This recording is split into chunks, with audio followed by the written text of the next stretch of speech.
Hello दोस्तों, कैसे हैं आप सभी लोग। आप सभी का एक बार फिर से बहुत बहुत स्वागत है आपके अपने यूट्यूब चैनल गोले का ज्ञान जीके जी में। तो चलिए शुरू करते हैं। जब तक सभी लोग जुड़ेंगे, आप लोग जितने लोग भी जुड़े गए हैं क्लास को बस लाइक और शेयर जरूर कर दीजिएगा अपने दोस्तों तक। शुरुआत करते हैं आज के पहले प्रश्न में। कल हमने प्रश्न नंबर 40 तक सॉल्व कर लिए थे। आज का पहला प्रश्न है कि फोर्ट विलियम कॉलेज कहाँ स्थित था। बताइए, फोर्ट विलियम कॉलेज कहाँ पर स्थित था। आगरा में, मद्रास में, कलकत्ता में या पूना में। और एक प्रश्न इस प्रकार से भी बन जाता है कि फोर्ट विलियम कॉलेज की स्थापना कहाँ पर हुई थी। तो दोनों ही प्रश्न एक जैसे हैं, कंफ्यूज ना होइएगा। विकल्प सी कोलकाता हो जाएगा आपका आंसर। फोर्ट विलियम कॉलेज कहाँ पर स्थित था? कोलकाता में। यहीं पर इसकी स्थापना भी हुई थी, तो याद रखिएगा। लाइक और शेयर कर दें। आगे बढ़ते हैं। अगला प्रश्न है, निम्नलिखित नामों में से कौन सा लेखक खड़ी बोली गद्य का प्रारंभिक लेखक माना जाता है। बताइए, सभी लोग आंसर करेंगे। खड़ी बोली गद्य का प्रारंभिक लेखक कौन है? रामप्रसाद निरंजनी हैं, सदल मिश्र हैं, पंडित दौलत राम है या फिर राजा शिव प्रसाद सितारे हैं। पहले तो हम कुछ लेखकों को जानते हैं। जैसे हमने सदल मिश्र के बारे में चर्चा की है। सदल मिश्र जी की रचना आप सभी लोग अच्छे से जानते हैं। नासिकेतोपाख्यान आप अच्छे से जानते हैं, सदल मिश्र जी की रचना है। और अगर हम राजा शिव प्रसाद सितारे हिंद की बात करें तो जल्दी से इनका अखबार बता दीजिए, किसी को पता है? राजा शिव प्रसाद सितारे हिंद जी का अखबार क्या आप लोग में से कोई भी जानता है? हिंदी साहित्य में प्रसिद्ध दो राजाओं में से एक हैं। एक है राजा शिव प्रसाद सितारे हिंद, दूसरे है राजा लक्ष्मण सिंह। बार बार हम आपको ये चीज बताते हैं। बिल्कुल, प्रजा हितैषी है राजा लक्ष्मण सिंह जी का, ध्यान रखिएगा। प्रजा हितैषी है राजा लक्ष्मण सिंह का। और बनारस अखबार है राजा शिव प्रसाद सितारे हिंद। और अगर बात करें खड़ी बोली गद्य का प्रारंभिक लेखक, तो ये हो जाएंगे राम प्रसाद निरंजनी। विकल्प ए सही हो जाएगा। और राम प्रसाद निरंजनी जी की एक प्रसिद्ध रचना है जो बहुत ज्यादा प्रसिद्ध है हिंदी साहित्य में। जल्दी से बताइए, क्या किसी को इनकी वह रचना पता है? राम प्रसाद निरंजनी जी की वह रचना किसी को पता है?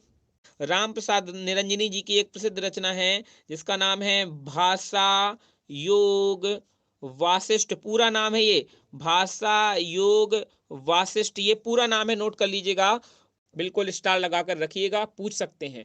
खड़ी बोली गद्य का प्रारंभिक लेखक है राम प्रसाद निरंजनी। और इनकी प्रमुख रचना आपको भाषा योग वासिष्ठ याद रखनी है। सदल मिश्र की नासिकेतोपाख्यान याद रखिएगा। राजा शिव प्रसाद सितारे हिंद जी का अखबार भी बनारस अखबार आप याद रखिएगा। आगे बढ़ते हैं। आदिकाल की रचना कौन सी नहीं है? आंसर करें। आदिकाल की रचना कौन सी नहीं है? आदिकाल की रचना कौन सी नहीं है? आदि मतलब प्रारंभिक। जब साहित्य की शुरुआत हुई तो सबसे पहला जो काल था उसको हम आदिकाल कहते हैं, आदिकाल कहा गया। तो आदिकाल की देखिए, अगर हम उक्ति व्यक्ति प्रकरण की बात करें तो यह जो रचना है ये बहुत ही शुरुआती रचना है। शुरुआती मतलब प्रारंभिक की रचना है, और ये आदिकाल की ही रचना है। हमसे पूछा गया आदिकाल की रचना कौन सी नहीं है। तो अगर उक्ति व्यक्ति प्रकरण की बात करें तो बिल्कुल बहुत ही शुरुआत की रचना है। इसके लेखक कौन है? इसके लेखक हैं दामोदर शर्मा। नोट कर लीजिएगा, इसके लेखक हैं दामोदर शर्मा जी, इसके लेखक हैं। ठीक है ना, ये आपको नोट करके रखना है। और यह इनके द्वारा लिखा गया एक व्याकरण ग्रंथ है। क्या है? दामोदर शर्मा के द्वारा लिखा गया यह एक व्याकरण ग्रंथ है। ये भी आपको नोट करके रखना है। दामोदर शर्मा जी के द्वारा लिखा गया एक व्याकरण ग्रंथ है उक्ति व्यक्ति प्रकरण। ठीक है ना, ये चीज नोट कर लीजिएगा। उक्ति व्यक्ति प्रकरण दामोदर शर्मा जी के द्वारा लिखा गया एक व्याकरण ग्रंथ है, और यह बहुत ही प्रारंभ की रचना है। इसका मतलब यह एक आदिकाल की रचना है, बिल्कुल है। अब आगे अगर हम बात करें, अगली जो रचना है, अगला जो नाम है वो है, रचना का नाम है वो है जयचंद्र प्रकाश। तो अगर हम जयचंद्र प्रकाश की बात करें तो जयचंद्र प्रकाश जो है वह भी आपकी आदिकाल की रचना है। इसके लेखक हैं भट्ट केदार। तो भट्ट केदार के द्वारा इसको भी आदिकाल के समय में लिखा गया है। हमें पूछा गया है कौन सी नहीं है, तो दोनों ही हमारे आंसर नहीं होंगे, ध्यान रखिएगा। ठीक है ना। आगे अगर हम बात करें रावलवेल, तो रावलवेल भी आपकी बहुत ही पुरानी रचना है, आदिकाल के समय की। आदिकाल बहुत पहले जब शुरुआत हुई थी उस समय को आदिकाल कहा गया है। उसके बाद बहुत सारे काल आ गए, भक्ति काल आ गए, रीति काल आ गए, आधुनिक काल चल रहा है ये। और आधुनिक काल के भी विभाजन आप सभी लोग जानते हैं, भारतेंदु युग में, द्विवेदी युग में, छायावादी युग में, छायावादोत्तर युग में। इस प्रकार से आधुनिक काल के भी बहुत सारे विभाजन हो गए हैं। तो बिल्कुल रावलवेल के लेखक हैं रोडा कवि। एक एक रचना, जितनी भी रचनाएं आपके सामने लिखी हुई हैं सभी के हम आपको लेखक भी बता रहे हैं, नोट करते जाइएगा। रावलवेल के लेखक हैं रोडा कवि। ठीक है ना, रोडा कवि याद रखिए, इसके लेखक हैं रोडा कवि। नोट कर लेना, रावलवेल के लेखक है रोडा कवि। ये तीसरी आपकी रचना हो गई। अब जो हमारा आंसर है वो है मृगावती। आदिकाल की रचना कौन सी नहीं है? तो मृगावती आदिकाल की रचना नहीं है, यही हमारा सही आंसर हो जाएगा। बाकी शेष तीनों रचनाएं आदिकाल की हैं, तो वो हमारे आंसर नहीं है, क्योंकि हमसे पूछा गया था कि आदिकाल की रचना कौन सी नहीं है। प्रश्न को ध्यान से पढ़ा करें, देखकर समझकर बिल्कुल दिमाग लगाकर आंसर किया करिए। स्पीड में ऐसा ना हो कि आपसे बनती हुई चीज भी गलत हो जाए। तो इतनी जल्दी भी नहीं करनी है और इतना समय भी नहीं लगाना है कि पेपर छूट जाए, दोनों ही चीज याद रखिएगा। तो आदिकाल की रचना कौन सी नहीं है? मृगावती नहीं है। मृगावती के लेखक आप लोगों को क्या पता है? पता है किसी को? जल्दी से आंसर करिए, क्या किसी को पता है मृगावती के लेखक कौन है? चलिए जरूर से जरूर बता दीजिएगा। आगे बढ़ते हैं। खड़ी बोली गद्य के विकास का प्रारंभिक युग कौन सा है? खड़ी बोली गद्य के विकास का प्रारंभिक युग पूछ रहा है। अब देखिए, दिमाग लगाइए कि खड़ी बोली गद्य का विकास किस युग से हो सकता है। द्विवेदी युग विकल्प में है, भारतेंदु युग है, छायावाद युग है और छायावादोत्तर युग है। आंसर करिए। खड़ी बोली गद्य के विकास का प्रारंभिक युग आपसे पूछा गया है, तो खड़ी बोली गद्य के विकास का प्रारंभिक युग भारतेंदु युग है। ठीक है, क्लियर है? खड़ी बोली गद्य के विकास का प्रारंभिक युग भारतेंदु युग है। विकल्प सी सही हो जाएगा। भारतेंदु युग विकल्प सी सही हो जाएगा। खड़ी बोली गद्य के विकास का प्रारंभिक युग भारतेंदु युग है। आगे बढ़ते हैं। अगला प्रश्न पूछा गया है कि निम्नलिखित में से असत्य कथन कौन सा है? चलिए अब आंसर करिए। यहां पर थोड़ा सा समय लगेगा और दिमाग का भी बहुत ज्यादा इस्तेमाल होगा। असत्य कथन पूछा गया है, यानी हमें वह कथन छाटना है जिस पर हम क्रॉस लगा सकें, वही हमारा आंसर होगा। यानी जो कथन गलत होगा वो हमारा आंसर होगा, ये ध्यान रखिएगा। तो पहला कथन कहा गया है कि गद्य व्याकरण सम्मत वाक्यबद्ध रचना है। जो गद्य है उसमें हम व्याकरण का प्रयोग करके वाक्यों में बांधकर एक रचना करते हैं, तो बिल्कुल एकदम सही है। गद्य व्याकरण सम्मत वाक्यबद्ध रचना है, एकदम सही है। अब आगे अगला जो हमारा ऑप्शन है उसमें दिया गया है कि गद्य प्रधानतया विचार, तर्क, चिंतन एवं विश्लेषण प्रधान होता है। बिल्कुल, जब भी हम गद्य की बात करते हैं तो गद्य में बिल्कुल भैया विचारों का प्रयोग होता है, तर्क का प्रयोग होता है, चिंतन का प्रयोग होता है, विश्लेषण का प्रयोग होता है।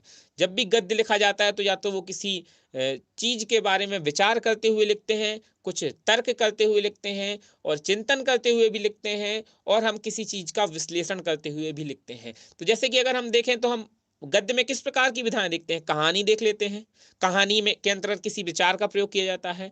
आलोचना देख लेते हैं, आलोचना के अंतर्गत कई प्रकार के तर्कों का प्रयोग किया जाता है। चिंतन देखते हैं, नाटक हो गया, हमारा उपन्यास हो गया, ये चिंतन का एक नतीजा है। विश्लेषण भी आलोचना के अंतर्गत भी आता है और उपन्यास वगैरह में भी विश्लेषण प्रधान होता है। तो आप ये समझिए कि जो गद्य है उसमें इन सभी चीजों का, विचारों का, तर्क का, चिंतन का, विश्लेषण प्रधान, ये सभी चीजों का प्रयोग बिल्कुल होता है गद्य के अंतर्गत। अब अगला विकल्प है गद्य में लय, यति एवं गति आदि का महत्व होता है। नहीं, ध्यान दीजिएगा, पद्य में अगर हम पद्य की बात कर रहे होते तो पद्य के लिए ये चीज बिल्कुल सही होती, क्योंकि पद्य के अंतर्गत हम देखते हैं हमें तुक भी देखना पड़ता है, तुक मिल रहा है कि नहीं मिल रहा है ना। जैसे कि अगर कोई भी दोहा हम उठाते हैं, कि हमने आपको सूरदास जी की ही रचना का दोहा आपको बताया है कि साहित्य लहरी सूर सागर सूर की सारा बली, श्री कृष्ण की बाल छवि पर लेखनी अनुपम चली। तो पहली लाइन में आया वली, दूसरी लाइन में आया चली। ये कहीं ना कहीं यति होती है, लय होती है ना, और गति भी देखना पड़ता है। अब ऐसा नहीं है कि हम एक लाइन बहुत स्पीड में बोले, दूसरी लाइन धीरे धीरे बोल दें। हमें लय का भी ध्यान रखना पड़ेगा, गति का भी ध्यान रखना पड़ेगा। यति मतलब कहाँ हमें रुकना है, कहाँ हमें ठहरना है, इन सभी चीजों का ध्यान पद्य में दिया जाता है ना। जैसे कि एक दोहा बहुत ही प्रसिद्ध है कि करत करत अभ्यास ते जड़मत हो सुजान, रसरी आवत जात ते सल पर पड़त निशान, है ना। तो आप देख रहे हैं ना, सुजान और निशान, यहाँ पर हमें गति, यति, लय सब कुछ मिल रही है दोनों ही लाइनों में। तो ये हो जाता है पद्य की विशेषता है, ये गद्य की विशेषता नहीं है, ये हमारा क्रॉस हो जाएगा, ये हमारा कथन गलत हो जाएगा।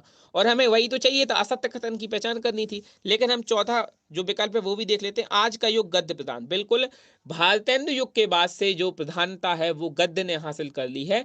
पहले पद्य प्रधान था, आज का समय गद्य प्रधान है। ठीक है, तो हमारा आंसर क्या हो गया भैया? हमारा आंसर विकल्प सी हो गया, क्योंकि ये गलत है, ये असत्य है। और हमसे कहा गया था कि भाई असत्य कथन को छांट दो, हमने असत्य कथन की पहचान कर ली है। अगला प्रश्न हम देख लेते हैं। विकल्प सी हमारा इस प्रश्न का सही आंसर है। आप लोगों को गद्य और पद्य में अंतर आराम से समझ में आ गया होगा।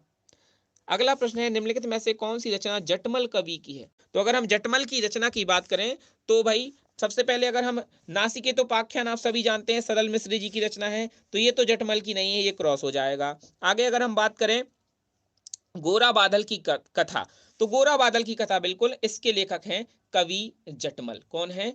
कवि जटमल गोरा बादल की कथा के लेखक हैं। ये हमारा सही आंसर है, विकल्प बी सही है।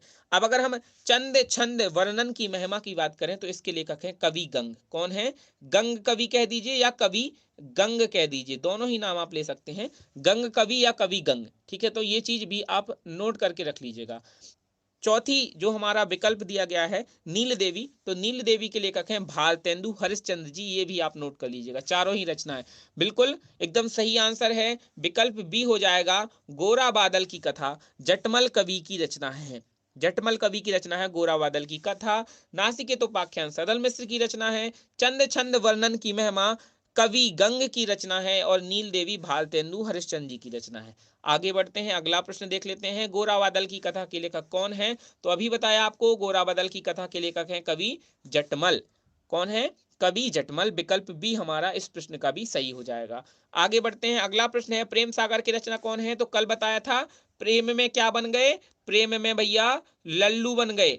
प्रेम में लल्लू बन गए, पंडित लल्लू लाल इस प्रश्न का सही आंसर हो जाएगा। और सुखलाल, सुखलाल ने कौन सी रचना की है? सदा सुखलाल ने, इन्होंने सुख सागर लिखा है। प्रेम सागर लिखा है लल्लू लाल ने और सुख सागर लिखा है सुखलाल ने, दोनों ही चीजें याद रखिएगा। इंशाअल्लाह खान, इनकी रचना हमने आपको कल बताई थी, रानी केतकी की कहानी। इंशाअल्लाह खान की रचना है, हिंदी की प्रथम गद्य रचना उसको माना जाता है। और इसी रचना को, रानी केतकी की कहानी को उदयभान चरित भी कहा जाता है। कितने लोगों को याद है हमने आपको ये चीज बताई थी? और सदल मिश्र, सदल मिश्र जो है वो नासिकेतोपाख्यान हम कई बार चर्चा कर लिए, उसके लेखक है, नासिकेतोपाख्यान के लेखक है। आगे बढ़ते हैं, अगला प्रश्न है लहरों के राजहंस के लेखक कौन है? बताइए जरा, लहरों के राजहंस के लेखक कौन है? प्रश्न नंबर 49 के लिए सभी लोग आंसर करिए।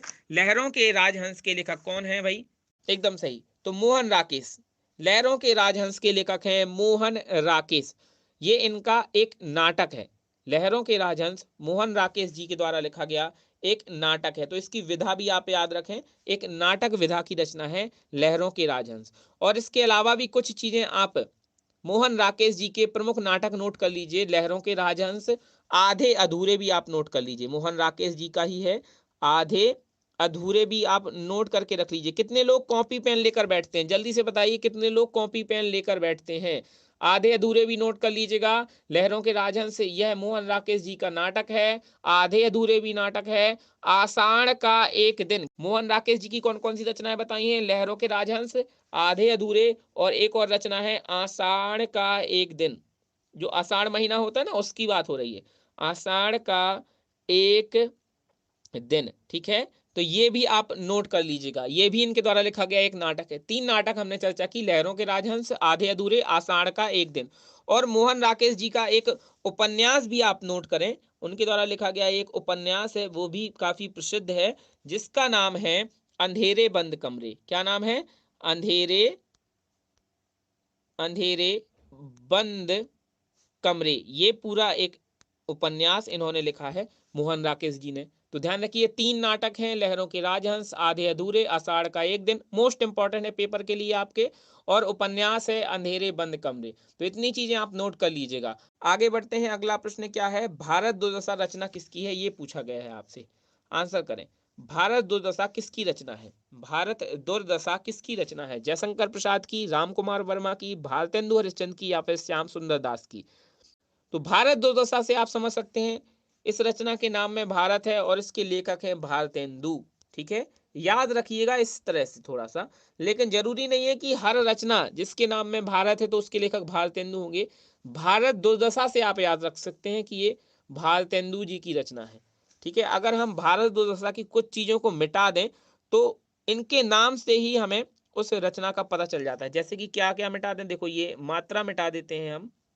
ठीक है, ये मात्रा अगर हमने मिटा दी और हमने ये आधा ना मिटा दिया तो बन गया, ये देखिए ये क्या बन गया, ये हो गया भारत और दू से हो गया हमारा दुर्दशा। तो उनके नाम में ही इस रचना का नाम छुपा हुआ है, ध्यान रखिएगा। भारत दुर्दशा भारतेंदु जी की रचना है, समझ में आ गया। भारत दुर्दशा किसकी रचना है? भारतेंदु हरिश्चंद्र जी की रचना है। विकल्प सी हमारा आंसर हो जाएगा। क्लियर है? अब भारतेंदु हरिश्चंद्र जी की कुछ रचनाएं आप जल्दी से नोट कर लीजिए, हम आपको बता रहे हैं। तो नील देवी की अभी हमने चर्चा की थी, भारतेंदु हरिश्चंद्र जी की रचना नील देवी। अभी दो या तीन प्रश्न पहले हमने चर्चा की है नील देवी के बारे में। और नील देवी के साथ साथ आप एक और रचना प्रसिद्ध है इनकी, जो वो भी याद रखिएगा, जिसका नाम है अंधेर नगरी। ठीक है ना, उसका नाम है अंधेर नगरी, नोट कर लीजिएगा। अंधेर नगरी भी आपको नोट करके रख लेना है, ठीक है। अंधेर नगरी, भारत दुर्दशा, नील देवी, श्री चंद्रावली, श्री चंद्रावली भी नोट करके रखिएगा।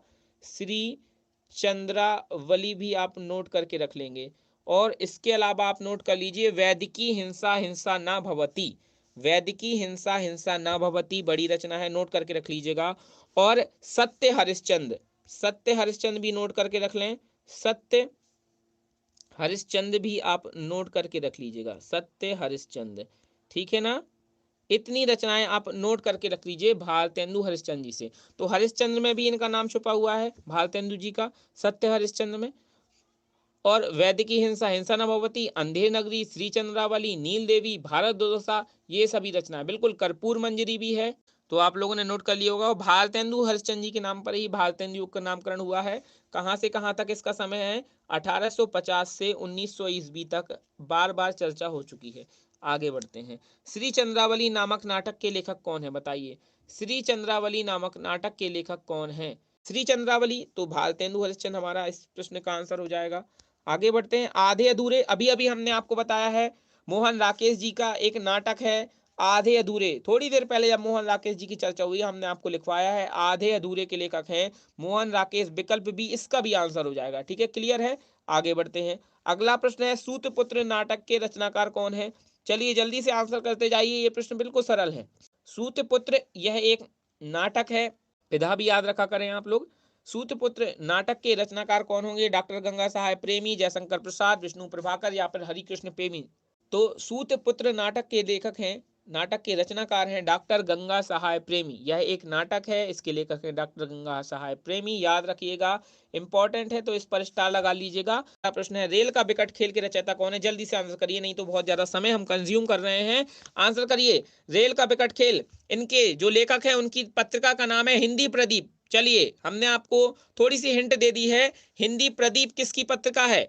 बिल्कुल बाल कृष्ण भट्ट जी, एकदम सही आंसर किया है। रेल का विकट खेल के रचयिता हैं बाल कृष्ण भट्ट जी। आगे बढ़ते हैं। अगला प्रश्न है लहरों के राजहंस कृति का संबंध गद्य की किस विधा से है? तो अभी अभी चर्चा हुई थी कि लहरों के राजहंस मोहन राकेश जी की एक गद्य की विधा है जो कि नाटक है।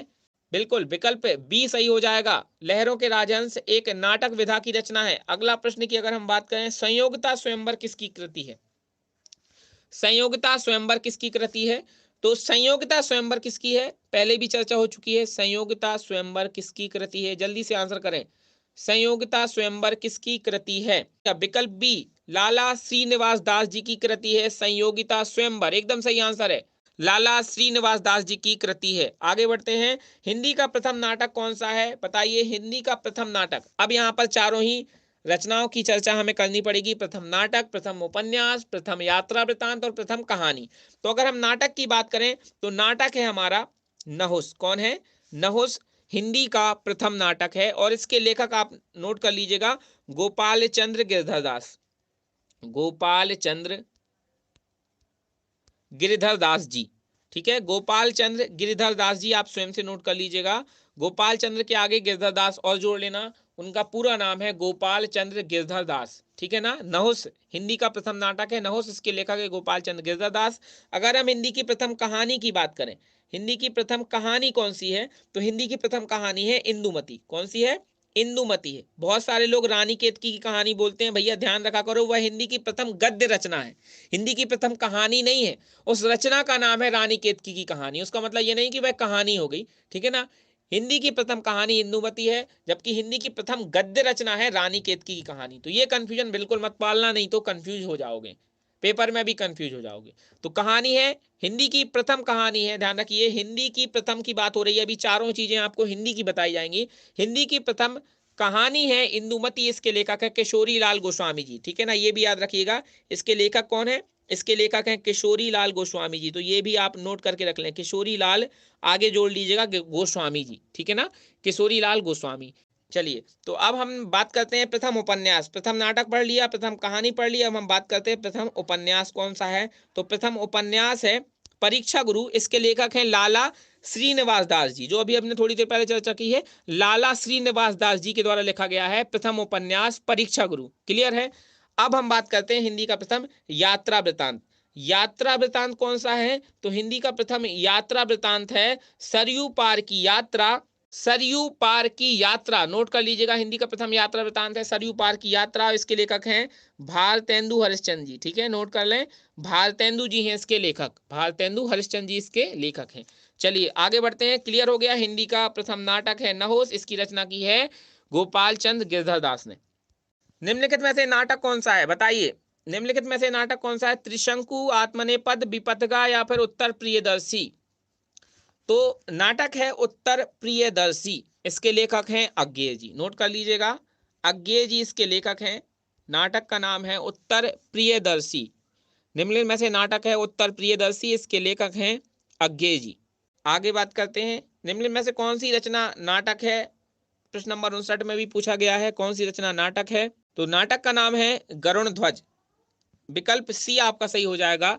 गरुण ध्वज एक नाटक है, इसके लेखक हैं पंडित लक्ष्मी नारायण मिश्र। ये नई चीज है, इसको स्टार लगाएं जरा, इसको स्टार लगाइए, ये नई चीज है और ये प्रश्न पूछकर आपको फंसाने की कोशिश करी जा सकती है पेपर में। इसके लेखक है पंडित लक्ष्मी नारायण मिश्र। लक्ष्मी नारायण, नोट कर लीजिएगा, आप अपने खुद से कॉपी में लिख लीजिएगा। गरुण ध्वज एक नाटक है, इसके लेखक हैं लक्ष्मी नारायण मिश्र जी। लक्ष्मी नारायण मिश्र पूरा नाम आप नोट कर लीजिएगा, ठीक है ना। इसके लेखक हैं पंडित लक्ष्मी नारायण मिश्र, गरुण ध्वज नाटक के लेखक। अगला प्रश्न है, निम्नलिखित में से नाटक है, प्रश्न नंबर 60 में भी यही पूछा गया है। तो आप लोग इसमें तो बहुत अच्छे से जानते हैं, चंद्रगुप्त, स्कंदगुप्त, अजातशत्रु, ध्रुव स्वामिनी, जन्मेजय का नागयज्ञ, एक घूंट, ये सभी रचनाएं जयशंकर प्रसाद जी के द्वारा लिखे गए नाटक हैं। कौन कौन से? स्कंदगुप्त, ध्रुव स्वामिनी, अजातशत्रु, जन्मेजय का नागयज्ञ, एक घूंट, जयशंकर प्रसाद जी के द्वारा लिखे गए नाटक हैं। चंद्रगुप्त, स्कंदगुप्त, ध्रुव स्वामिनी, अजातशत्रु, जन्मेजय का नागयज्ञ और एक घूंट, ये जयशंकर प्रसाद जी के नाटक हैं। क्लियर है? अंधेर नगरी किस विधा की रचना है? तो आप लोगों ने अंधेर नगरी के बारे में शायद सुना भी होगा, एक नाटक बहुत ज्यादा प्रसिद्ध रहा है और जो ज्यादातर हम लोगों ने अपने स्कूल वगैरह में जो सांस्कृतिक कार्यक्रम होते हैं, कुछ लोगों ने हो सकता है कि इस नाटक में पार्टिसिपेट भी किया हो। तो जो सांस्कृतिक कार्यक्रम होते हैं उनमें यह कई बार इस नाटक को प्रदर्शित किया जाता है, परफॉर्मेंस इस पर दी जाती है। अंधेर नगरी, अनबुझ राजा, टके सिरबाजी, टके सिर खाजा, इसमें एक राजा रहता है और वह बिल्कुल बेवकूफ किस्म का इंसान रहता है, उसको निर्णय लेने की कोई भी क्षमता नहीं होती और काफी मजाकिया ढंग में यह नाटक प्रस्तुत किया जाता है। आप लोगों ने शायद सुमित दुबे, विवेक बाबू, कई बार आप लोगों ने आपके स्कूल में जो परफॉर्मेंस वगैरह होती है उनमें देखा होगा।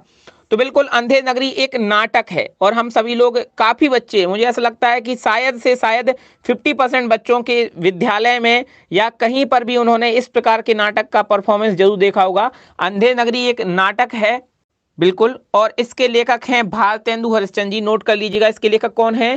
तो इसके लेखक हैं भारतेंदु हरिश्चंद्र जी। भारतेंदु हरिश्चंद्र जी अंधेर नगरी नाटक के लेखक है, नोट कर लीजिए। आगे बढ़ते हैं, अगला प्रश्न देख लेते हैं। अगला प्रश्न क्या है? रणधीर और प्रेम मोहिनी किस विधा की रचना है? ये भी अच्छा प्रश्न है, बताइए, रणधीर और प्रेम मोहिनी किस विधा की रचना है? सभी लोग आंसर करिए। क्या यह एक उपन्यास है या फिर एक नाटक है या फिर कहानी है या फिर संस्मरण है? आज के जो प्रश्न है उनमें लगभग आपको इसी प्रकार के प्रश्न देखने को मिलेंगे, ज्यादातर सीधे स्ट्रेट फॉरवर्ड स्ट्रेट प्रश्न है आपके। रणधीर और प्रेम मोहिनी यह एक नाटक है। नाटक है, यह किसका नाटक है? आंसर करिए, क्या किसी को पता है यह किसका नाटक है? रणधीर और प्रेम मोहिनी यह एक नाटक है और इसके लेखक कौन है? तो देखिए, इसके लेखक हैं जिन्होंने हिंदी का प्रथम उपन्यास परीक्षा गुरु लिखा है, वही इसके लेखक हैं, यानी कि कौन हो जाएंगे, यह लाला श्रीनिवास दास जी की रचना है, लाला श्रीनिवास दास जी की रचना है। ठीक है, तो नोट कर लीजिएगा, लाला श्रीनिवास दास जी की रचना है रणधीर और प्रेम मोहिनी। यह एक नाटक विधा की रचना है, लाला श्रीनिवास दास जी का परीक्षा गुरु, जो कि हिंदी का प्रथम उपन्यास है, वो भी आपको याद रखना है। अगला प्रश्न है, जयशंकर प्रसाद का नाटक कौन सा है? तो बताइए जरा, जयशंकर प्रसाद जी का नाटक कौन सा है? ध्रुव स्वामिनी, ध्रुव देवी, ध्रुवा या फिर कौमुदी महोत्सव? तो आप लोग आराम से, आप लोगों को पता है जयशंकर प्रसाद जी की रचनाएं हमने कई बार चर्चा की हुई हैं।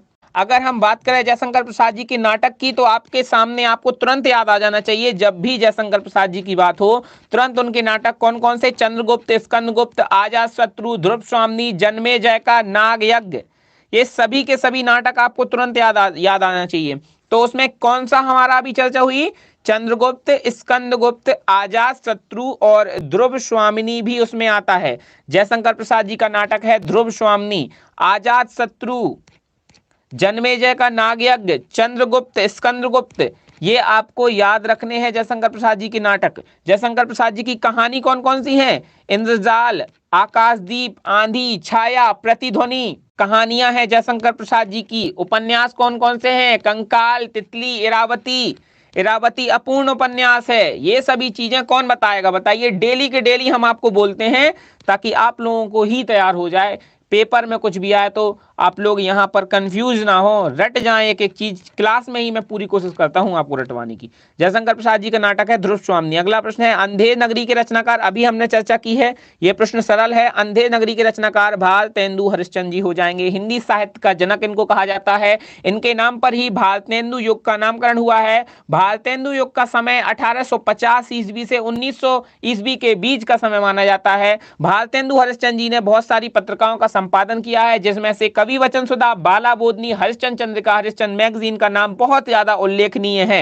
ये सभी चीजें आपके मुंह जुबानी रटी होनी चाहिए। इनकी रचनाओं की अगर हम बात करें तो भारत दुर्दशा, अंधेर नगरी, प्रेम मालिका, प्रेम माधुरी, प्रेम तरंग, सरयू पार की यात्रा, भारत वर्षोन्नति कैसे हो सकती है, इस प्रकार की रचनाएं, सत्य हरिश्चंद्र, इस प्रकार की रचनाएं इन्होंने लिखी हैं। तो आप सभी लोगों को भी ये चीज जानकारी होनी चाहिए, जब भी भारतेंदु हरिश्चंद्र जी का नाम आए इतनी चीजें तुरंत अपने माइंड में रिकॉल कर लिया करिए, रिमेंबर कर लिया करिए, रिवाइज कर लिया करिए। आगे आगे बढ़ते हैं। अगला प्रश्न है, निम्नलिखित में से नाटककार पूछे गए हैं। तो देखिए, चारों नाम में से क्या कोई ऐसा नाटककार, क्या कोई ऐसा लेखक है जिसके नाटक आपको जानकारी हो, जिनके कोई भी नाटक अगर आपको पता है तो समझ लीजिए वह नाटककार हैं। चारों विकल्पों में रामचंद्र शुक्ल, मोहन राकेश, डॉक्टर नगेन्द्र और महादेवी वर्मा, इन चारों ऑप्शन में अगर कोई भी विकल्प ऐसा है, कोई भी लेखक ऐसा है जिनके नाटक आपने कभी भी थोड़े भी पढ़े हुए हैं या आपको याद आ रहे हैं, तो बताइए जरा, किसी के भी याद आ रहे हो। चलिए, बहुत अच्छी बात है, लाइक शेयर कर दीजिए सभी लोग। मोहन राकेश हो जाएगा। नाटककार कौन है, मोहन राकेश जी हैं, एकदम सही है। क्यों है भाई, इनके हमें नाटक याद होंगे कि हमने यहाँ पर चर्चा आप लोगों से कई बार की है। लहरों के राजहंस मोहन राकेश जी का नाटक है, लहरों के राजहंस इनका एक नाटक है। और इसके अलावा अगर हम बात करें लहरों के राजहंस के अलावा आधे अधूरे भी इनका एक नाटक है, आधे अधूरे भी इनका नाटक है। और अंडे के छिलके भी इनका एक नाटक है, अंडे के छिलके, वह भी इनका एक नाटक है। आषाढ़ का एक दिन, आषाढ़ महीना जो होता है उसके बारे में भी इन्होंने एक रचना लिखी है कि आषाढ़ का एक दिन, ये भी इनका एक नाटक है। तो इतने सारे नाटक इन्होंने लिखे हैं, तो ये नाटककार तो कहलाएंगे ही। आषाढ़ का एक दिन, तो विकल्पों में नाटककार कौन रहे हैं, मोहन राकेश, विकल्प बी। अब कई बार रेखा चित्रकार पूछ लेता है तो महादेवी वर्मा जी हो जाती हैं, आलोचक पूछ लेता है रामचंद्र शुक्ल हो जाते हैं। ध्यान रखा करिए, कोई ना कोई लेखक किसी ना किसी विधा के लिए बहुत ज्यादा प्रसिद्ध हुआ है। हजारी प्रसाद द्विवेदी बहुत बड़े निबंधकार कहलाए हैं, आलोचक कहलाए हैं। और जयशंकर प्रसाद जी नाटककार कहलाए हैं, कहानीकार कहलाए हैं। मुंशी प्रेमचंद उपन्यासकार कहलाए हैं, बहुत बड़े। आगे बढ़ते हैं। अगला प्रश्न है, ध्रुव स्वामिनी की रचना विधा क्या है, आंसर करें। ध्रुव स्वामिनी की रचना विधा क्या है, अभी हमने चर्चा की है जयशंकर प्रसाद जी के चंद्रगुप्त, स्कंदगुप्त, ध्रुव स्वामिनी, आजाद शत्रु, जन्मेजय का नागयज्ञ, एक घूंट, एक घूंट भी याद रखना, एक घूंट भी इनका एक नाटक है, एक घूंट, तो वो भी आपको याद रखना है। तो अब यहाँ पर ध्रुव स्वामिनी की रचना विधा क्या हो जाएगी, तो यह एक नाटक है जयशंकर प्रसाद जी का। क्लियर है, ध्रुव स्वामिनी एक नाटक विधा की रचना है। अगला प्रश्न है, हिंदी में नाटक रचना का प्रारंभ किस युग की देन है, आंसर करें। हिंदी में नाटक रचना का प्रारंभ किस युग की देन है, हिंदी में नाटक रचना का प्रारंभ, कब से नाटकों की रचनाओं का प्रारंभ हुआ है, यह पूछा जा रहा है। हिंदी में नाटक रचना का प्रारंभ किस युग की देन है? द्विवेदी युग, भारतेंदु युग, छायावादी युग या फिर प्रगतिवादी युग? तो नाटक रचना का प्रारंभ कहां से? आप खुद जानते हैं कि भारतेंदु हरिश्चंद्र जी बहुत बड़े नाटककार हुए हैं, जिसमें से अभी हमने आपको अंधे नगरी उनका एक बहुत ही प्रसिद्ध नाटक बताया है। तो प्रारंभ कहां से होता है? एक प्रकार से हम इसी बेस पर आंसर कर सकते हैं कि हिंदी में नाटक रचना का प्रारंभ भारतेंदु युग से होता है, विकल्प बी। और क्लास को लाइक जरूर कर दीजिएगा आप लोग, ध्यान से लाइक नहीं करते हैं भैया, लाइक जरूर कर दीजिएगा। लीजिए भाई विवेक बाबूजी, आपके मतलब का प्रश्न आ गया है। अंडे के छिलके किस गद्य विधा की रचना है? आंसर करें। अंडे के छिलके किस गद्य विधा की रचना है? अंडे के छिलके किस गद्य विधा की रचना है? नाटक है, जीवनी है, निबंध है या यात्रा विवरण है? अब यहाँ पर आप खुद जानते हैं कि एकांकी दिया ही नहीं है। अब बताइए क्या आंसर करेंगे विवेक बाबूजी? एकांकी आपको दिया ही नहीं है।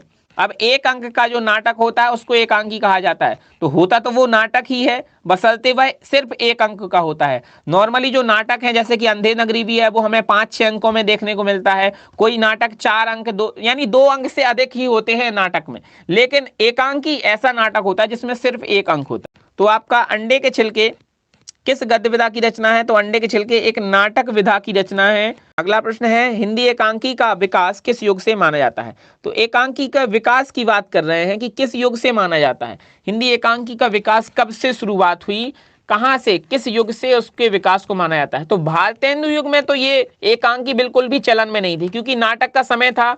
उस समय जो भी रचनाएं हो रही थी, ज्यादातर रचनाएं नाटक विधाओं पर हो रही थी। किसी का भी ध्यान एकांकी की ओर यानी एक अंक के नाटक की ओर किसी का भी ध्यान नहीं गया।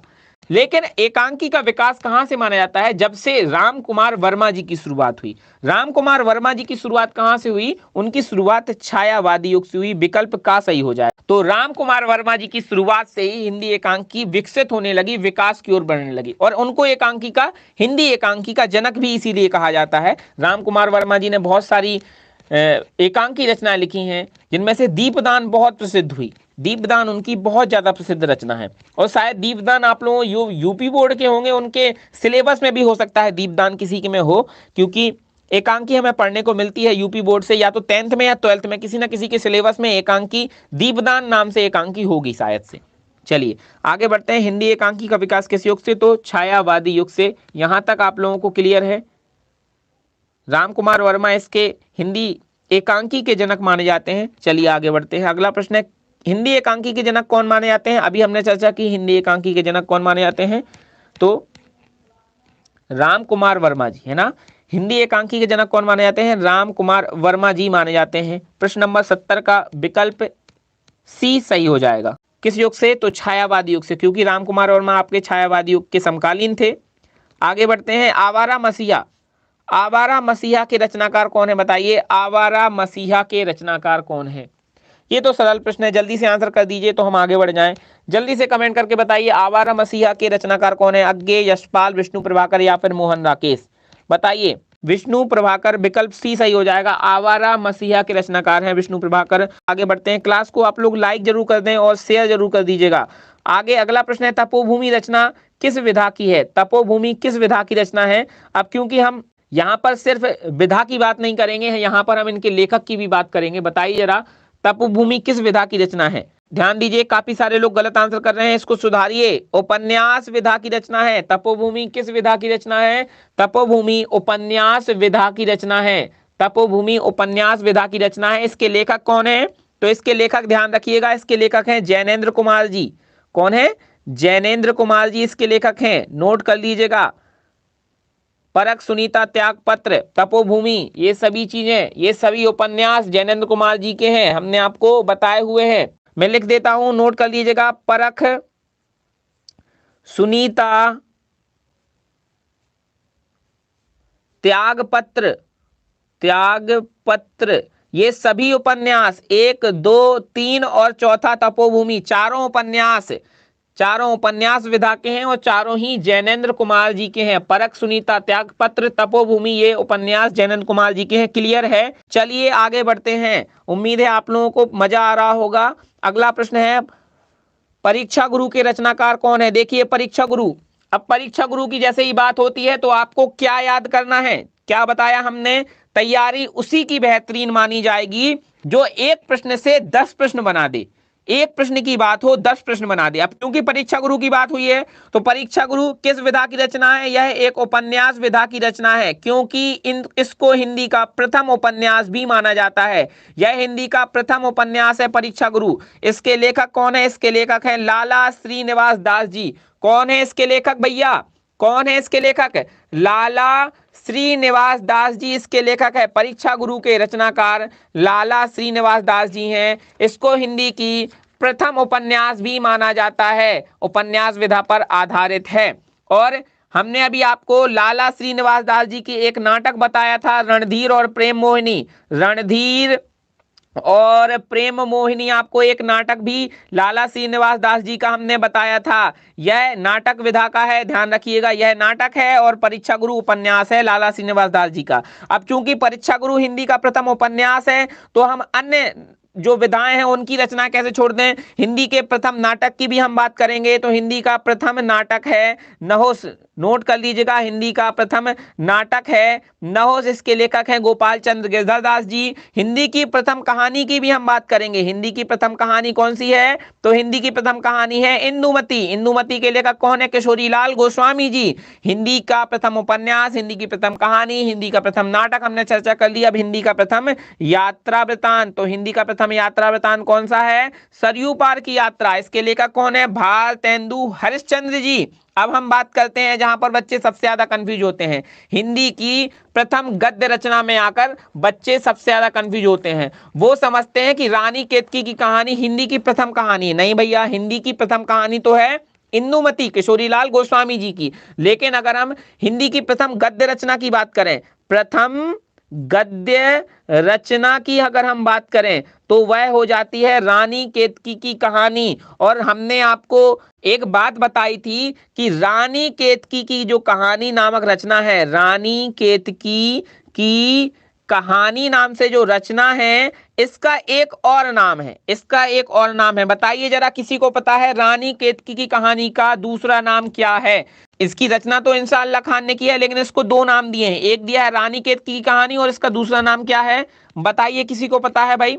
इसका दूसरा नाम है उदय भानचरित, इसका दूसरा नाम है उदय भानचरित। तो ये भी याद रखिएगा, हिंदी की यह प्रथम गद्य रचना है।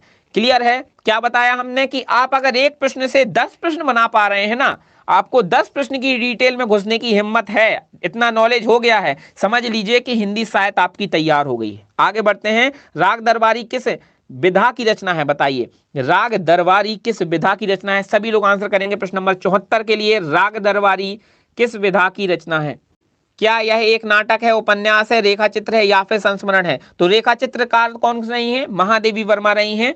हमें महादेवी वर्मा जी का देखने को मिलता है, अतीत के चलचित्र स्मृति की रेखाएं, ये इनके रेखा चित्र हैं। नाटक के लिए तो हम भारतेंदु हरिश्चंद्र जी भी आते हैं, जयशंकर प्रसाद का भी देखने को मिलता है, मोहन राकेश का भी देखने को मिलता है।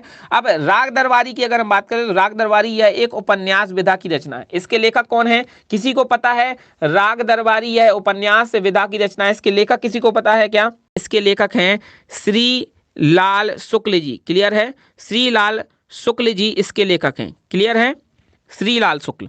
सही, आगे बढ़ते हैं, अगला प्रश्न देख लेते हैं। अगला प्रश्न है उपन्यास विधा पर आधारित रचना कौन सी, आंसर करें। उपन्यास विधा पर आधारित रचना कौन सी है, चार विकल्प आपके सामने है। स्कंदगुप्त, तो यह तो एक नाटक है जयशंकर प्रसाद जी का, तो ये गलत हो जाएगा। स्कंदगुप्त, चंद्रगुप्त, ध्रुव स्वामी, जन्मेजय का नाग यज्ञ, एक घूंट, ये हमने आपको बताया ये नाटक है। स्कंदगुप्त नाटक है जयशंकर प्रसाद जी का, तो ये तो नहीं होगा। अशोक के फूल निबंध है हजारी प्रसाद द्विवेदी का, ये भी आप लोग जानते होंगे। अशोक के फूल हजारी प्रसाद द्विवेदी जी का निबंध है, ये भी आप लोग जानते होंगे। और चिंतामणि, यह भी एक निबंध है, रामचंद्र शुक्ल जी का निबंध संग्रह है चिंतामणि, तो ये भी आपका आंसर नहीं होगा, विकल्प बी गोदान हो जाएगा आपका आंसर। इसके लेखक कौन है, मुंशी प्रेमचंद हैं। इस प्रकार से आपको कोई भी प्रश्न हो, आपको ऐसे अगर आपको रचनाएं पता है, लेखकों के बारे में पता है, विधाएं पता है, कालक्रम पता है, महत्वपूर्ण तथ्य पता है हिंदी साहित्य के, तो आप हर एक प्रश्न को सॉल्व कर सकते हैं। अब गोदान की बात हुई तो मुंशी प्रेमचंद जी के अन्य उपन्यास कौन होंगे, गोदान, गवन, कर्मभूमि, रंगभूमि, सेवा सदन, ये सभी आप नोट डाउन करके रख लीजिएगा। क्लियर है, आगे बढ़ते हैं। अगला प्रश्न, उपन्यास विधा पर आधारित रचना है गोदान, मुंशी प्रेमचंद की रचना है। अगला प्रश्न है, मुंशी प्रेमचंद ने किस विधा को मानव चरित्र का चित्र मात्र कहा है, बताइए जरा। मानव चरित्र का चित्र मात्र किस विधा को कहा है? मुंशी प्रेमचंद जी ने। सभी लोग आंसर करके बताएं, मुंशी प्रेमचंद ने किस विधा को मानव चरित्र का चित्र मात्र कहा है? जीवनी को, उपन्यास को, कहानी को या संस्मरण को? बताएं जरा। तो जब मुंशी प्रेमचंद जी ने किस प्रकार की रचना ज्यादातर लिखी है? उपन्यास, उपन्यासकार कहलाए हैं बहुत बड़े मुंशी प्रेमचंद। तो इन्होंने किस विधा को मानव चरित्र का चित्र मात्र कहा होगा? जरा दिमाग लगाओ। मुंशी प्रेमचंद का नाम किस लिए प्रसिद्ध है? एक उपन्यासकार के रूप में प्रसिद्ध है, तो इन्होंने उपन्यास को ही मानव चरित्र का चित्र मात्र कहा होगा। अगर नहीं भी पता है तो आंसर कर सकते हैं, बशर्ते हम आपको बता रहे हैं कि उपन्यास विधा को इन्होंने मानव चरित्र का चित्र मात्र कहा है। अगर नहीं भी पता होता तो आप यहां से दिमाग लगा सकते थे कि मुंशी प्रेमचंद बहुत बड़े उपन्यासकार रहे हैं, तो उन्होंने उपन्यास को ही, पूरे चांसेस है, 99% चांसेस हैं कि जो लेखक जिस चीज के लिए प्रसिद्ध है उसने उस विधा की खुल के तारीफ की होगी। तो उन्होंने उपन्यास विधा की खुल के तारीफ की है। उपन्यास के इन्होंने बहुत सारे लिखे हैं, तो इन्होंने उपन्यास को ही मानव चरित्र का चित्र मात्र कहा है। क्लियर हो गया? इस प्रकार से भी आंसर करेंगे जब भी पेपर में फंस जाएं, तो दिमाग, स्ट्रेटेजी आपकी कुछ इसी प्रकार की होनी चाहिए जो ज्यादा पॉजिटिव वे में आपको आगे बढ़ाए। आप उसी प्रश्न को, जो ज्यादा पॉजिटिव आंसर लग रहा हो, उसी को आप विकल्प में आंसर करके आएंगे, क्योंकि नेगेटिव मार्किंग तो है नहीं, आप हर चीज का आंसर तो करके आने वाले हैं। बस आपको ध्यान रखना है कि आप एक स्मार्ट रूप अपने अंदर धारण करें, आप अपने अंदर थोड़ी सी स्मार्टनेस को बढ़ाएं और प्रश्न सॉल्व करते समय वो चीज आपके लिए यूजफुल होगी। राग दरबारी की रचना विधा अभी हमने चर्चा की है। राग दरबारी, तो राग दरबारी यह एक उपन्यास है। किसका उपन्यास है? उपन्यास है, कविता नहीं है, बिल्कुल नहीं, नाटक नहीं है, बिल्कुल नहीं, निबंध नहीं है, और इनमें से कोई नहीं, ये आपका आंसर हो जाएगा, क्योंकि राग दरबारी एक उपन्यास विधा की रचना है श्री लाल शुक्ल जी का। चलिए, तो क्लियर है, आगे बढ़ते हैं। अगला प्रश्न, मीना सिंह, एकदम सही। तो राग दरबारी उपन्यास विधा की रचना है श्री लाल शुक्ल जी की। अगला प्रश्न है, निम्नलिखित में से कौन सी रचना उपन्यास नहीं है? देखिए यहां पर पूछा गया है कि कौन सी रचना उपन्यास नहीं है। तो जब नहीं है की बात हो रही है कि कौन सी रचना उपन्यास नहीं है, परीक्षा गुरु तो आप लोग जानते हैं हिंदी का प्रथम उपन्यास है लाला श्रीनिवास दास जी का, तो ये तो भैया उपन्यास है, बिल्कुल है। अगर हम बात करें गवन, गोदान गवन, अभी बताया, गोदान गवन, कर्मभूमि, रंगभूमि, सेवा सदन, ये मुंशी प्रेमचंद जी के उपन्यास हैं, तो विकल्प ए और विकल्प डी नहीं होगा। अब आपको ध्यान देना है कि अशोक के फूल और तितली, तो अशोक के फूल अभी हमने आपको बताया हजारी प्रसाद द्विवेदी जी का निबंध संग्रह है अशोक के फूल, यह उपन्यास नहीं है। और तितली जो है जयशंकर प्रसाद जी का उपन्यास है, तितली, कंकाल, इरावती, इरावती अपूर्ण उपन्यास है, तो ये चीज भी आप ध्यान रखिए, तितली, कंकाल, इरावती, ये जयशंकर प्रसाद जी के उपन्यास हैं। तो जब उपन्यास विधा की बात हो रही है तो परीक्षा गुरु उपन्यास है, तितली उपन्यास है, गवन उपन्यास है। जो उपन्यास नहीं है वो है अशोक के फूल, क्योंकि यह हजारी प्रसाद द्विवेदी जी का निबंध संग्रह है। क्लियर है? तितली, तितली तो आपका जयशंकर प्रसाद जी का उपन्यास है। तितली, कंकाल, इरावती, ये तीनों उपन्यास हैं, जिसमें से इरावती अपूर्ण है। ये पूछा जाता है कि जयशंकर प्रसाद जी का अपूर्ण उपन्यास कौन सा है, तो इरावती है। क्लियर है? और अशोक के फूल यहाँ पर उपन्यास नहीं है, पूछा गया कि कौन सी रचना उपन्यास नहीं है। ध्यान दिया करिए, प्रश्न पर बहुत ध्यान से पढ़ेंगे तभी आप सही आंसर पर पहुंचेंगे। अशोक के फूल निबंध संग्रह है हजारी प्रसाद द्विवेदी जी का। अगला प्रश्न क्या है? तो अगले प्रश्न की ओर आगे बढ़ते हैं। गोदान उपन्यास के लेखक पूछा गया है, गोदान उपन्यास के लेखक कौन है? भारतेंदु हरिश्चंद्र होंगे, मुंशी प्रेमचंद होंगे, यशपाल होंगे या फिर जैनंद होंगे? तो जैनंद कुमार जी के उपन्यास हमने अभी आपसे चर्चा की थी। कौन कौन से भैया?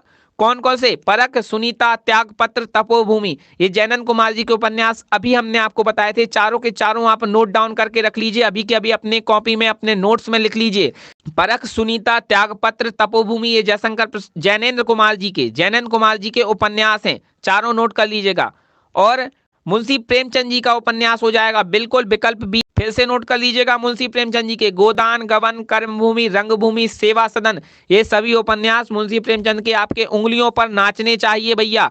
और जैनंद कुमार जी के परख, सुनीता, त्यागपत्र, तपोभूमि, ये भी उंगलियों पर नचाएं, इनको आप याद हो जाने चाहिए, चाहे जैसे भी आपको तैयार हो जाने चाहिए। गिरती दीवारें के रचनाकार कौन है, बताएं जरा।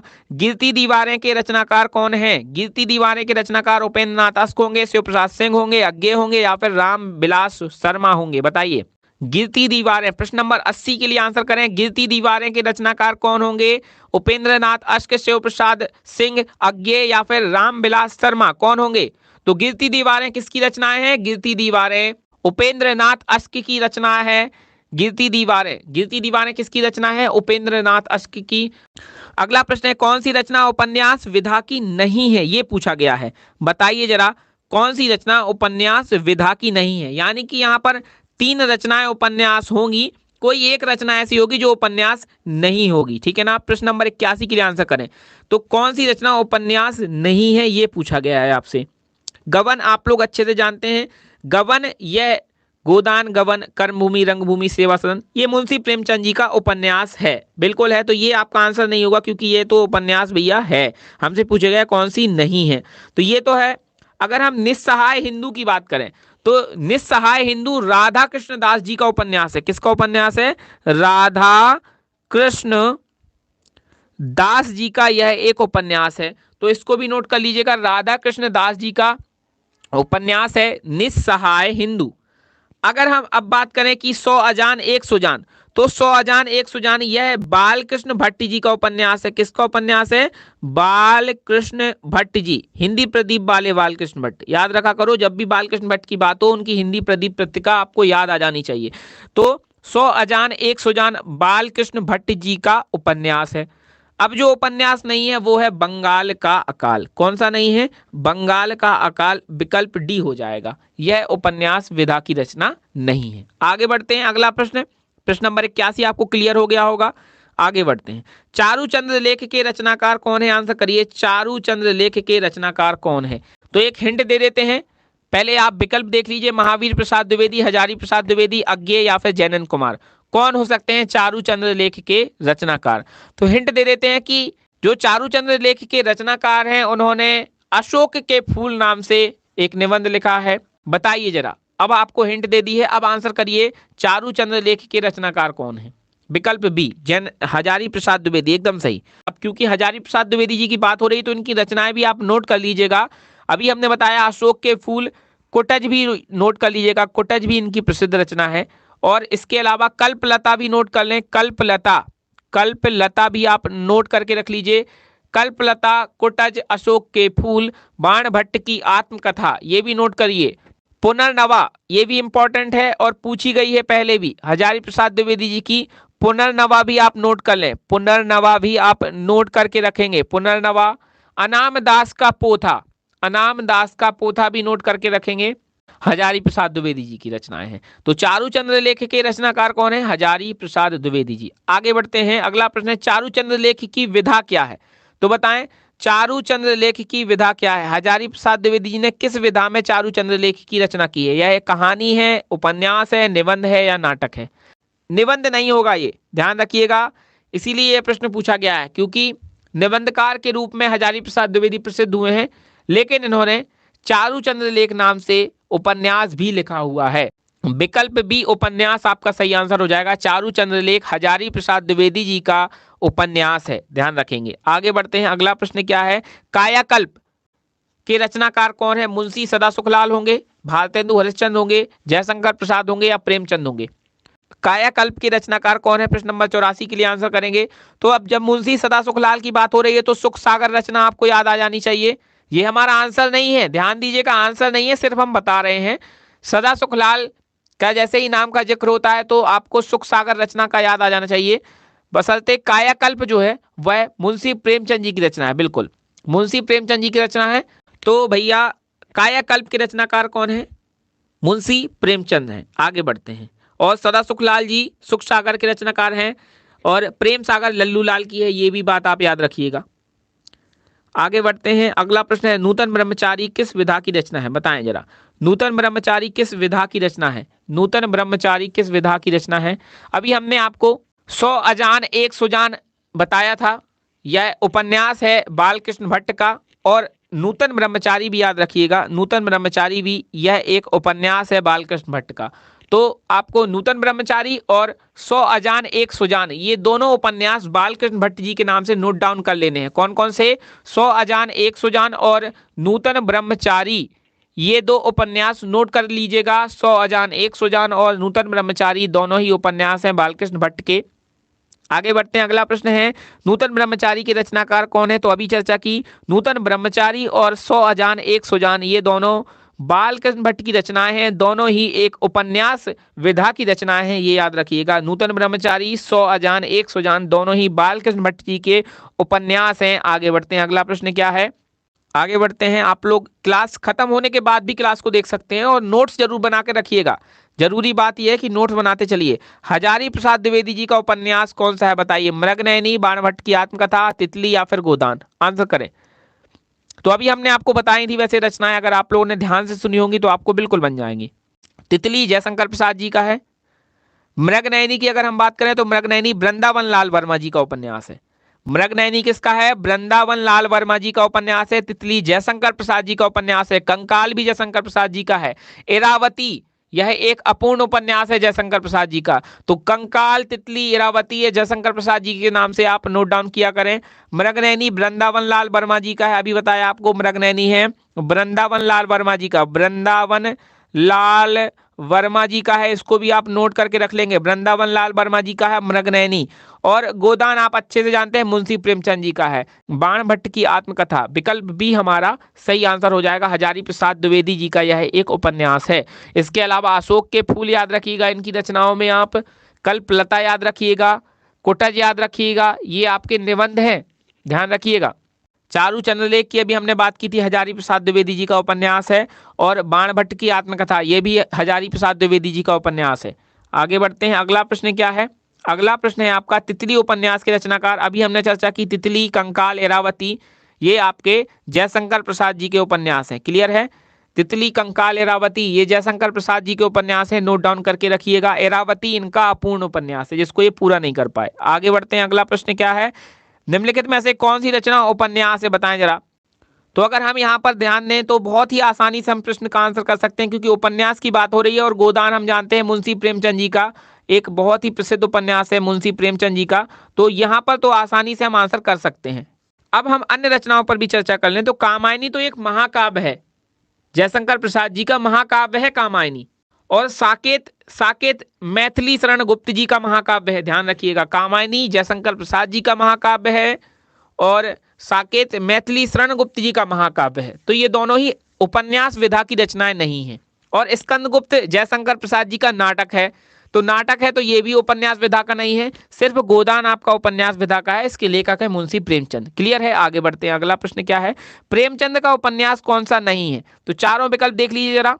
प्रेमचंद जी का उपन्यास कौन सा नहीं है, ये पूछा गया। प्रेमचंद का उपन्यास कौन सा नहीं है? तो गोदान आप जानते हैं, निर्मला, रंगभूमि, कर्मभूमि, सेवा सदन, गबन, ये सभी उपन्यास प्रेमचंद जी के हैं। कायाकल्प, ये सभी प्रेमचंद जी के उपन्यास हैं। हमसे पूछा गया कौन सा नहीं है, तो त्यागपत्र, क्योंकि त्यागपत्र किसका है? त्यागपत्र जयनंद कुमार जी का है। परख, सुनीता, त्यागपत्र, तपोभूमि, ये सभी उपन्यास जयनंद कुमार जी के हैं। ये मुंशी प्रेमचंद जी का नहीं होगा, तो हमारा आंसर यही हो जाएगा। हमसे पूछा गया कि प्रेमचंद जी का कौन सा नहीं है, तो प्रेमचंद जी का कौन सा नहीं है? त्यागपत्र नहीं है। त्यागपत्र जयनंद कुमार जी का है। परख, सुनीता, त्यागपत्र, तपोभूमि। आगे बढ़ते हैं। और मुंशी प्रेमचंद जी के उपन्यास आपकी उंगलियों पर होने चाहिए, आपको रटे होने चाहिए। गोदान, गबन, कर्मभूमि, रंगभूमि, सेवा सदन, कायाकल्प, निर्मला, ये सभी आपके बिल्कुल आपको तैयार होने चाहिए। आगे बढ़ते हैं। अगला प्रश्न, बाणभट्ट की आत्मकथा किस विधा की रचना है? आंसर करें। बाणभट्ट की आत्मकथा किस विधा की रचना है? अभी हमने आपको थोड़ी देर पहले बताया है, बाणभट्ट की आत्मकथा किस विधा की रचना है। क्या यह उपन्यास है, कहानी है, जीवनी है या फिर आत्मकथा है? तो अगर हम बात करें बाणभट्ट की आत्मकथा, अब आप इसके नाम से कंफ्यूज ना होइए कि इसमें आत्मकथा लिखा है तो ये आत्मकथा हो जाएगी। नहीं, बिल्कुल नहीं, ये आत्मकथा नहीं है, यह एक उपन्यास है। किसका उपन्यास है? अभी हमने बताया था, चारू चंद्रलेख और बाणभट्ट की आत्मकथा, ये दोनों ही उपन्यास आप याद रखिएगा। चारू चंद्रलेख और बाणभट्ट की आत्मकथा दोनों ही उपन्यास हजारी प्रसाद द्विवेदी जी के हैं। क्लियर है? हजारी प्रसाद द्विवेदी जी के उपन्यास हैं। तो यह एक उपन्यास विधा की रचना है। आत्मकथा इसमें लिखा हुआ है, उससे आपको कंफ्यूज नहीं होना है कि इसमें बाणभट्ट की आत्मकथा लिखा है तो यह आत्मकथा हो जाएगा। नहीं, यह एक उपन्यास है हजारी प्रसाद द्विवेदी जी का। अगला प्रश्न है, नदी के द्वीप के रचनाकार कौन है? बताइए जरा, नदी के द्वीप के रचनाकार कौन है? तो ये तो हम आपको, अज्ञे जी की रचना है तो हम आपको एक कहानी के तौर पर बता चुके हैं, अगर आप लोगों को याद होंगी। तो नदी के द्वीप किसकी है? अज्ञे जी की रचना है। चलिए एक बार फिर से आप लोगों को रिवीजन करवा देते हैं कि अज्ञे जी की रचना है आप एक कहानी के तौर पर कैसे याद रख सकते हैं। जो जो मैं नाम आपको लेता जाऊं, जो जो भी रचनाएं आपको बताते जाएं, आप क्रम से नोट कर लीजिएगा। सबसे पहले आप नोट करिए नदी के द्वीप, उसके बाद आप नोट करिए एक बूंद सहसा उछली। नदी के द्वीप, एक बूंद सहसा उछली, महावृक्ष के नीचे, अपने अपने अजनबी, पहले मैं सन्नाटा बुनता हूं, कितनी नावों में कितनी बार, आंगन के पार द्वार, हरी घास पर क्षण भर, इंद्रधनुष रौंदे हुए थे, अरे यायावर रहेगा याद, क्योंकि मैं उसे जानता हूं, शेखर एक जीवनी, कोठरी की बात। ये सभी रचनाएं हमने आपको एक क्रम में लिखवाई हुई थी। अज्ञेय जी की रचनाएं हैं, तो आपको एक क्रम में ही लिखना है। और एक कहानी हम आपको बता रहे हैं, बिल्कुल ध्यान से सुनिएगा, आपको उनकी सारी रचनाएं एक कहानी के तौर पर याद हो जाएंगी। तो क्या बात है कि अज्ञेय जी एक बार एक नदी के द्वीप पर बैठे हुए थे। नदी के पास एक द्वीप था, उस पर बैठे हुए थे और उन्होंने देखा कि नदी से एक बूंद सहसा उछली। ये दूसरी रचना है। पहली रचना है नदी के द्वीप, दूसरी रचना है एक बूंद सहसा उछली। तो नदी के द्वीप पर बैठे हुए थे, नदी में से एक बूंद सहसा उछली, उन्होंने देखा, और वो नदी के द्वीप के पास एक महावृक्ष था, उस पर बैठे हुए थे। तो पहला क्रम आप रख लीजिए नदी के द्वीप, दूसरा रख लीजिए महावृक्ष के नीचे, तीसरा लिख लीजिए एक बूंद सहसा उछली। तो नदी के द्वीप पर महावृक्ष के नीचे अज्ञेय जी बैठे हुए थे। उन्होंने देखा नदी से एक बूंद सहसा उछली, और उन्होंने देखा कि आसपास जाने कितने अजनबी, अपने अपने अजनबी, वो भी उनके पास में ही महावृक्ष के नीचे बैठे हुए थे। तो ये चौथी रचना है, अपने अपने अजनबी। पहली रचना नदी के द्वीप, दूसरी रचना एक बूंद सहसा उछली, तीसरी रचना महावृक्ष के नीचे, चौथी रचना अपने अपने अजनबी। तो महावृक्ष के नीचे बहुत सारे उनके अजनबी बैठे हुए जिनको वो जानते नहीं थे, तो अपने अपने अजनबी, ये चौथी रचना है। उसके बाद अज्ञेय जी कहते हैं कि जब सब लोग अजनबी थे तो वहां पर सन्नाटा छा गया था। तो बोलते हैं कि पहले मैं सन्नाटा बनता हूं, सन्नाटा छा जाता है, क्योंकि वो किसी को कोई भी जानता नहीं है तो बोलते नहीं एक दूसरे से, तो वहां पर सन्नाटा छा जाता है। तो ये रचना आपकी अगली हो जाएगी, पहले मैं सन्नाटा बुनता हूं। फिर उसके बाद उनको एक जान पहचान का कोई व्यक्ति मिलता है, और उस व्यक्ति को साथ में लेकर उस नदी से वो जाने कितनी नावों को प्रयोग करते हुए आर पार जाते हैं। कितनी नावों में कितनी बार, आंगन के पार द्वार। तो वो कितनी नावों में, कई नावों में सैर करते हुए नदी का भ्रमण करते हैं, जाने कितनी बार एक पार से दूसरी पार जाते हैं, कितनी नावों में कितनी बार। और वह उसके बाद दूसरे छोर पर जब पहुंचते हैं तो वह देखते हैं एक घर उनको दिखाई देता है, और वह देखते हैं उसके घर के आंगन के पार एक द्वार है, वह वो देखते हैं। नदी के पार जाते हैं, कितनी नावों में भ्रमण करते हुए कितनी बार दोनों के दोनों मित्र बन जाते हैं, और आर पार जाते हैं, कितनी नावों में कितनी बार देखते हैं। दूसरी पार जाकर एक घर है, घर में एक आंगन है, उस आंगन के पार उनको एक द्वार दिखाई देता है। तो ये भी उनकी एक रचना है, आंगन के पार द्वार। और फिर देखते हैं वो कि वहां पर उस द्वार के पास हरी घास फैली हुई है, और हरी घास पर जाकर दोनों लोग क्षण भर के लिए रुकते हैं। तो ये भी उनकी एक रचना है, हरी घास पर क्षण भर। और वहां पर क्षण भर के लिए खड़े होकर देखते हैं कि इंद्रधनुष रौंदे हुए थे। इन दोनों लोगों को इंद्रधनुष दिखाई देता है, मित्र बन जाते हैं, और दोनों लोगों को इंद्रधनुष दिखाई देता है, देखते हैं कि इंद्रधनुष रौंदे हुए हैं। और फिर वो कहते हैं कि वाह क्या सुहावना दृश्य है, अरे यायावर रहेगा याद। यानी ये चीज उनको हमेशा ताउम्र जीवन भर याद रहेगी, तो इसलिए बोलते हैं अरे यायावर रहेगा याद। ये ऐसी घटना हुई है, इतना सुहावना दृश्य, हरी घास पर क्षण भर, और उन्होंने देखा कि इंद्रधनुष रौंदे हुए हैं, तो बोलते हैं अरे यायावर रहेगा याद। और उसके बाद अगली रचना है इनकी, क्योंकि मैं उसे जानता हूं। यानी जो मित्र है उसको अब अज्ञेय जी उससे मित्रता हो जाती है, और कहते हैं कि मैं उसे जानता हूं। तो उस मित्र का क्या नाम है? उस मित्र का नाम है शेखर।